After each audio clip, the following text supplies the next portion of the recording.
আপনার ঘরে উপার্জন করে মনে করেন 4 জন, ছেলে নাতি আপনি মিল্লা, হালাল রোজগার করে কয়জন?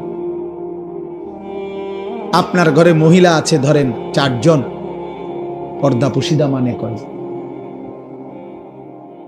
আপনার ঘরে প্রতিদিন রঙিন টেলিভিশন চলে, নাচ গান নর্তকীর ছবি, 6 বছরের বাচ্চাও জিনা ব্যভিচারের দৃশ্য দেখে, 60 বছরের বুড়াও দেখে, 25 বছরের নারীও দেখে, একসাথে এক ঘরে এক রুমে।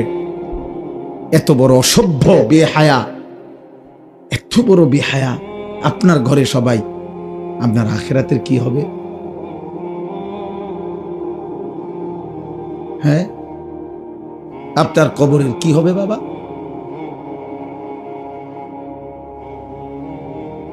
হ্যাঁ, সুদের যত টাকা নিয়ে গেছেন, রেখে গেছেন, কিস্তি নিয়ে গেছেন, আমনের কবরে আপনি জিফুত এখন কিস্তি সুদ করে সুদের টাকা টানে, আর আমনের কবরে জোনায়েদ বাগদাদির মতো নেয়ামত হবে। হ্যাঁ, বুতে গিলাইছে কথা বলেন। 12 লক্ষ টাকা কেমনে ব্যবস্থা করছেন? ফেরেশতা দেখে নাই? আল্লাহ দেখে নাই?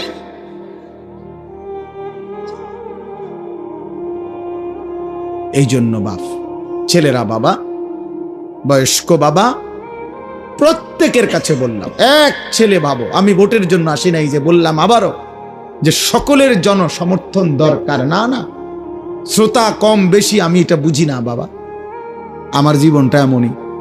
আজ 21 বছর আল্লাহর দয়ায়, আল্লাহর দয়ায়, আল্লাহর ইচ্ছায়, আল্লাহর কথা 2-4 কথা বলার সুযোগ, এটা প্রায় 21 বছর। এই 21 বছরের জীবনে বেশি কম সবখানে আমি 4 জন মানুষের সামনে ওয়াজ করছি, 10 জন মানুষের সামনে ওয়াজ করছি, ঘড়ির ঘন্টায় 4 ঘন্টাও বয়ান করছি একটা সঙ্গে। এখন আর সেই সক্ষমতা শরীরেও নাই।